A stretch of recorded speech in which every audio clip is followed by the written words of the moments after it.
নমস্কার বন্ধুরা, আমি আজকে একটা নতুন রেসিপি নিয়ে এসেছি, ডালিয়ার উপমা।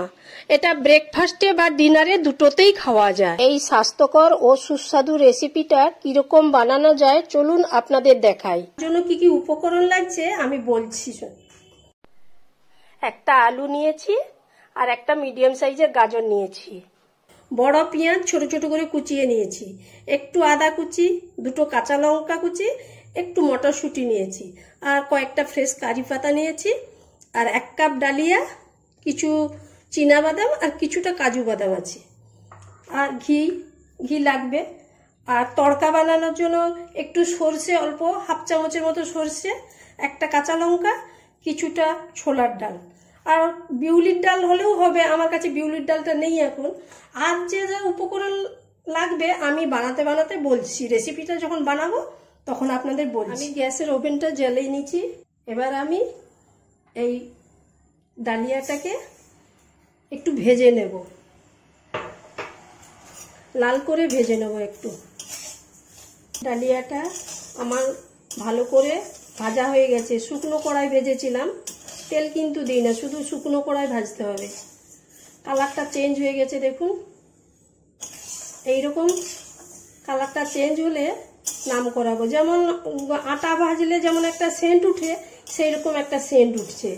এই অবস্থায় আমি এটা নাম করিয়ে নেব। এটা আমার খুব সুন্দর ভাজা হয়ে গেছে, এবার আমি জল দিয়ে ধুয়ে নিচ্ছি।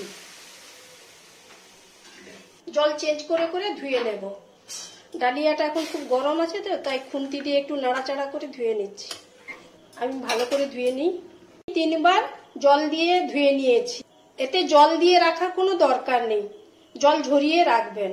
আমি 4 চামচ রিফাইন অয়েল দিলাম, 4 চামচের মতো রিফাইন অয়েল দিলাম। এতে আমি এই চীনা বাদামগুলো ভেজে নেব।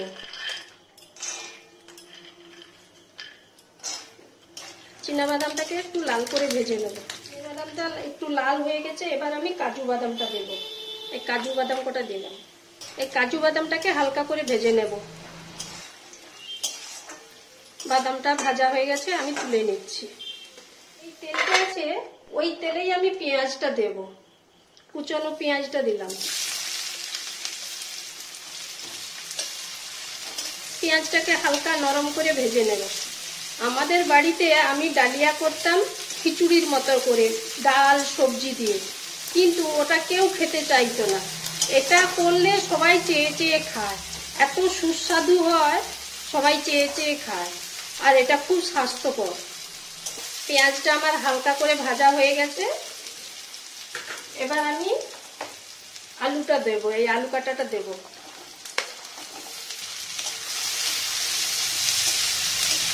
আলুটাকে একটু নাড়াচাড়া করে ভাজা করে নিয়েছি হালকা, এবার আমি গাজরটা দেব। গাজর কুচুনোটা পুরোটা দিয়ে দিচ্ছি।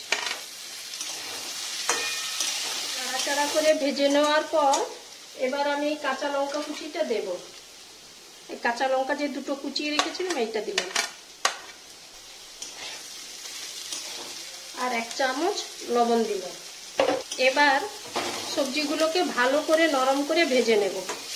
ভালো করে নরম করে ভাজা হয়ে গেছে, হ্যাঁ নরম হয়ে গেছে। এবার আমি মটরশুঁটিটা দেব। মটরশুঁটি আর গ্রেট করে রাখা 1 ইঞ্চি আদা দিলাম। মটরশুঁটিটা দিয়েছি তো বেশি ভাজবো না, মটরশুঁটি বেশি ভাজলে শক্ত হয়ে যাবে।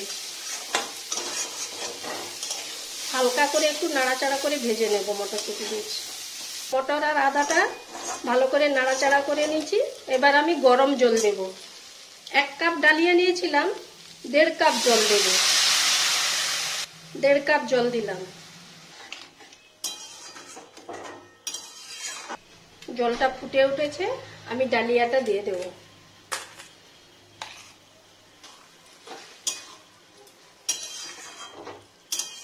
ভালো করে সুসেদ্ধ করে নেব এই ডালিয়াটাকে। 4 চামচের 3 চামচের মতো আমি চিনি দিচ্ছি। যারা মিষ্টি খেতে পছন্দ করেন তারা মিষ্টি দেবেন, আর যারা পছন্দ করেনি তারা না দেবেন। আমরা একটু মিষ্টি খেতে পছন্দ করি, তাই চিনিটা একটু বেশি করে দিয়েছি। এবার আমি ঢাকনা দিয়ে দেব, ঢাকনা দিয়ে সিমে করে দিলাম। 5 মিনিট পর ঢাকনা খুলে দেখতে হবে যে সবজি আর ডালিয়াটা সেদ্ধ হয়েছে কিনা। না, এখনো একটু বাকি আছে, আরো একটু জল লাগবে, তাই আমি আরো হাফ কাপের মতো জল দিলাম। তার মানে আমার 1 কাপ ডালিয়া পুরো 2 কাপ জল দিতে হলো। আবার একবার ঢাকনা দিয়ে দেবো। আবার 5 মিনিট পরে ফিরে এলাম। এবার আমার ডালিয়াটা সুসিদ্ধ হয়ে গেছে আর সবজিগুলোও সেদ্ধ হয়ে গেছে। এই সময় এই ওভেনের ফ্লেমটা একদম লোতে করে দিয়ে আমি একটা অন্য ওভেনে আলাদা জায়গাতে করে তড়কা বানিয়ে নিচ্ছি। 2 টেবিল চামচের মতো ঘি দেব। এবার ঘিটা গরম হয়ে গেছে, সরষেটা দেব আর একটা শুকনো লঙ্কা ছেড়ে দিলাম।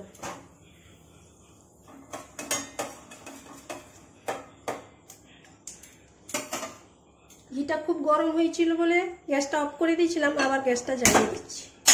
আর কিছুটা ছোলার ডাল দিচ্ছি, বিউলির ডাল থাকলেও দিতে পারেন। ছোলার ডালটা দিলাম।